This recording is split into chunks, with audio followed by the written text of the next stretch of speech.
Every time you remember something, you are modifying it. Yes, your memories are pirated versions. What you experienced is not saved as a perfect video. Your brain rewrites it every time you remember it. The mystery introduced. Why do two people remember the same story differently? And why do you swear something happened, only to find out you made it up? The answer lies in this. Your memory is not a camera. It doesn't record. It doesn't save files. It doesn't have play. It's a creative and somewhat deceitful narrator. When you remember, your brain mixes little pieces. What you lived, what you felt, what you imagined, and also what others told you afterward. It's like an editor who cuts, pastes, and mixes scenes every time you open a memory. You don't see the real story. You see the last version you edited, and each time, it becomes different. What is a memory, really? A memory is not like a file saved in a folder. There is no box with your childhood inside, nor a pen drive with your 2014 vacations. A memory is this, a group of neurons that activate together. That's simple and that's strange. When you live something,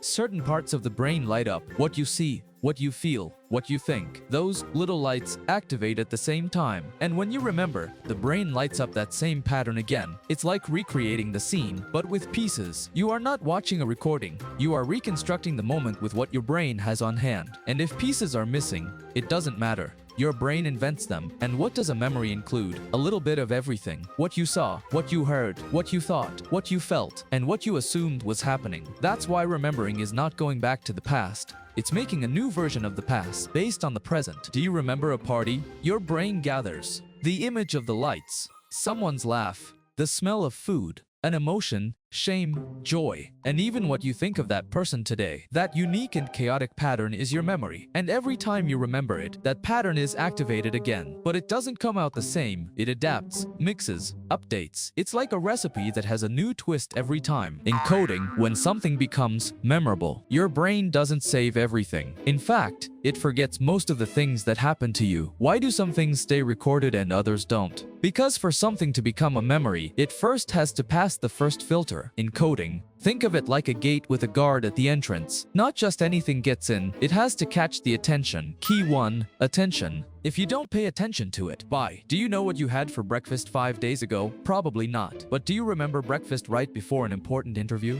Obviously. When you focus your attention, the brain labels that experience as potentially useful. It's like saying, hey, this could be useful later. Your character is watching a series while scrolling on TikTok. What do they retain? Nothing. But if they suddenly see a scene that reminds them of their ex, boom! Total attention. Key 2. Emotion. Emotions are like brain highlighters. What generates fear, joy, surprise, or shame is recorded more strongly. Why do you remember your first kiss or a fall in public? Because it moved something inside you. Emotions activate zones like the amygdala, which basically screams, alert! This is important. Save it. Your brain is not cold. It records what touches you. If something made you feel, it enters your personal story more easily. Key 3. Repetition and relevance. What is repeated stays. Songs, passwords, names. Repetition trains neurons to activate that memory with ease. But it also matters how much you care. A phrase from your grandmother, a piece of advice that marked you. You only heard it once, but it's etched in your memory. Imagine encoding as a magic door. It only opens if what you experienced was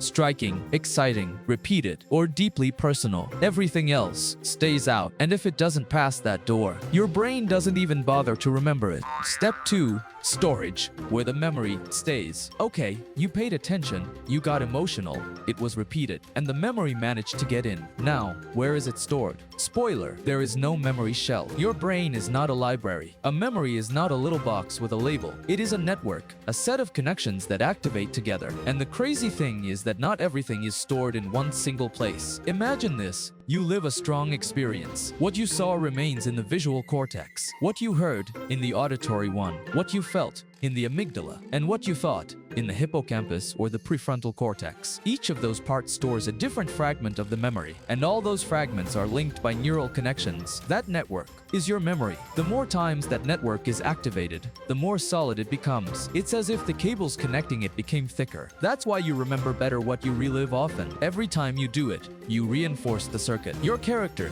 for example, constantly thinks about an awkward argument, and without knowing it, they are strengthening the memory, as if they were resoldering the cables over and over again. Now, here comes something important. There is no single copy of the memory. Every time you remember it, the brain puts the pieces together from different parts and reconstructs it. It's like assembling a puzzle with pieces coming from different shelves. And if a piece is missing, what does the brain do? It invents it. It fills in with logic, context, or whatever it thinks makes the most sense. And that's it. The memory is assembled, even if it's not 100% faithful. So, where do memories stay? In many places at the same time. What matters is not the where, but the path between them. Memory is not a drawer. It is a highway of connections. Your brain doesn't save videos. It saves patterns, and every pattern is a story that can change. Step 3. Consolidation. The brain baking the memory. Once you encoded an experience and stored it in network form, it doesn't mean the memory is firm yet. At first, it is fragile. Like raw dough, it can still be disassembled, mixed, or even disappear. Your brain needs time to consolidate it. And when does it do it? Mainly while you sleep. Sleeping is not turning off the brain. It's like entering a night workshop. While you are dreaming strange things, your brain is there, reorganizing what you lived during the day. It shapes it,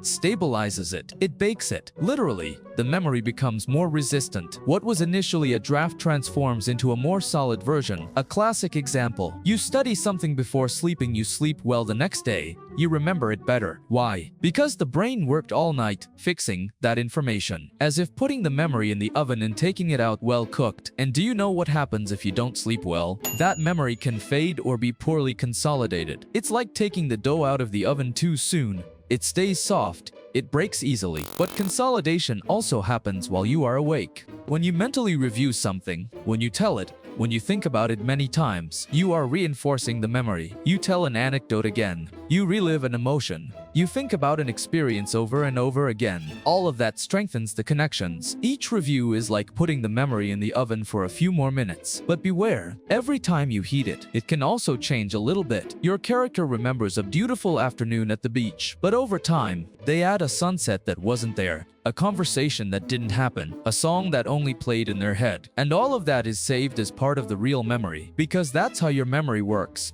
It mixes what was lived with what was imagined. Consolidating is not just saving, it is giving a stable shape to a memory. But that shape is flexible. It can change. Step 4. Retrieval. When the brain reconstructs the story, remembering is not pressing play. You don't have a movie waiting to be played. You have something more complex and much more fragile. Every time you remember, your brain reconstructs the memory from scratch. It doesn't reproduce it, it recreates it. It goes looking for the pieces it has. What really happened, what you believe happened, what you feel now, what other people told you, what you assumed over time. And with all that, it puts together a new version, a kind of emotional remix. Your memory works more like a video editor than a projector. It opens the memory, project, moves clips, changes the order, adds background music, cuts scenes, and then exports it again as if it were the final version. But it's not the original, it's the last edition, the one you made today. And do you know what happens next? You save that new version as if it were the true one. So, the next time you remember, you no longer remember the original event. You remember the last time you remembered it. It's like making a copy of a copy of a copy, and with each edition, the memory adapts to your present. Example: your character remembers an awkward conversation. At first, it was tense, but over the years, every time they review it, they add a gesture, a word, a new emotion. Today, they are sure it was a giant fight, but it wasn't like that. And that's not a lie. It's how all human memory works. The brain doesn't look for the exact truth. It looks for emotional coherence. It wants what you remember to make sense with what you think today, with what you feel now. That's why, every time you remember, you touch the file, you open it, you modify it, and you save it again. Your memories are not stable. They are like .doc files that you open and rewrite without realizing it. What you remember today is not the same as what you remembered 5 years ago. Remembering is editing, always. False memories, when the brain makes things up. Have you ever been arguing with someone and both of you were 100% sure about what happened? And yet, the memories didn't match. Who was right? Maybe neither of you. Because many times, what we remember didn't happen exactly like that. And other times, it didn't even happen. Yes, your brain can create completely false memories. And the most incredible thing,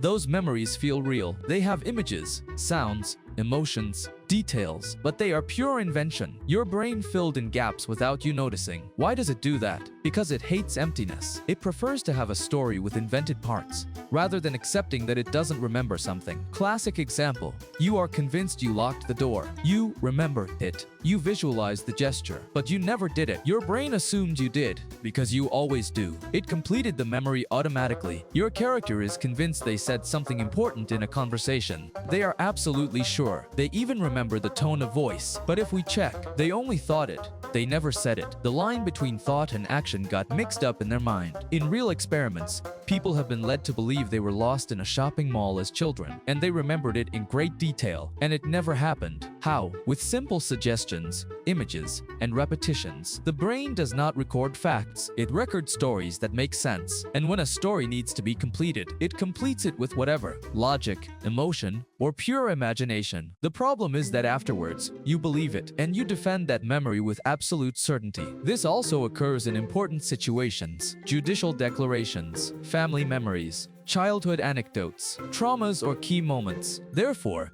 being very sure of something does not mean it is true. So the next time you are arguing about what really happened, remember, your brain wants to be right, but it doesn't always have the truth. Why does the brain work this way? After everything we've seen, you might be wondering, why is the brain so sloppy with memories? Wouldn't it be better to have a perfect memory, like a hard drive? Actually, no, because memory wasn't designed to be perfect. It was designed to be useful. Your brain isn't interested in saving everything that happens to you. It would be chaos. Imagine remembering every face on the street, every sound, every word you hear. You would collapse from irrelevant information. So, the brain prioritizes, it filters, it decides what is worth saving and what isn't, what helps you survive, to learn, to anticipate, to decide quickly. We are not recorders, we are interpreters of stories. Memory is not an orderly library. It's more like a survival kit. It doesn't have everything, but it has the essentials. Do you remember how you felt the first time you burned yourself cooking? You don't know what song was playing or what you were wearing, but you remember the pain, and that's enough to be more careful next time. The brain records what impacts you, and if there are parts it doesn't understand, it invents them. Perfect? No. Efficient? Very much so. Your character doesn't remember every exam they took, but they do remember how they felt in the one that went badly, and that's enough for them to study harder next time. Memory doesn't seek objective truth. It seeks emotional meaning and practical utility, and thanks to that, we keep living, adapting, learning how to use this to your advantage. Okay, now you know that memories aren't perfect, but how can you use that to your advantage? Your memory isn't fixed, but it is trainable, and with a few adjustments, you can remember better and make fewer mistakes. To remember better, pay attention for real. Your brain doesn't save what you ignore. If you want something to stay, don't do it on autopilot. No studying with your phone nearby or reading while thinking about something else. Your character studies without distractions equals active memory. Studies with notifications equals fuzzy memory. Associate with strange or emotional images. The weirder it is, the more memorable. Want to remember that Paris is in France? Imagine the Eiffel Tower dancing tango. Absurd, but effective. The brain loves the striking and the emotional. Repeat at different times of the day. Reading something once is not enough. Look at it again later, the next day, in another context. It's like slow cooking. The longer the time, the better it sets. Sleep well. Without sleep, there is no consolidation. Your brain needs to rest to fix what you've learned. Not sleeping after studying is like writing in the sand and letting the wind blow it all away. To look after your memories, understand that you can be sure and still confused. Certainty does not guarantee accuracy. Question your memories, especially emotional or very old ones. Don't fight for your version alone. Two people can have different memories of the same event, and both can be wrong without knowing it. Knowing how your memory works gives you power, not to remember everything perfectly, but to remember what's important, and to doubt with intelligence. Your memories are not a movie. They are stories edited by your brain. If this video made you doubt, comment your strangest memory, and watch the video about déjà vu. Unmissable.